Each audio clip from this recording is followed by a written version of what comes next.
ನೀವು ನಾವೇನಾದ್ರು ತಪ್ಪು ಮಾಡಿದ್ರೆ ಸಿದ್ದವರು ವಿಧಾನಸೌಧದ ಎದುರುಗಡೆ ಇಡೀ ದೇಶದಲ್ಲಿ ಪ್ರಜಾಪ್ರಭುತ್ವದ ವ್ಯವಸ್ಥೆಯಲ್ಲಿ ನ್ಯಾಯಾಂಗ ಶಾಸಕಾಂಗವನ್ನು ಕಾರ್ಯಾಂಗವನ್ನು ನೋಡ್ತಾ ಇರೋದು ಇದೇ ಜಾಗದಲ್ಲಿ, ಕರ್ನಾಟಕದಲ್ಲಿ ಮಾತ್ರ.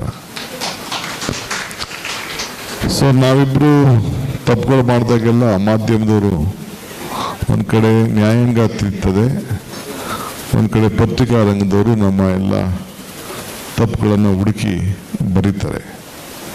ಸೊ ಅವರು ತಪ್ಪುಗಳನ್ನು ತಿದ್ದಿ ಬರೀತಾರೆ ಅಂಥೇಳಿ ನಾವು ಅವ್ರ ಮೇಲೆ ಕೋಪ ಮಾಡ್ಕೊಂಡೇನು ಅರ್ಥ ಇಲ್ಲ.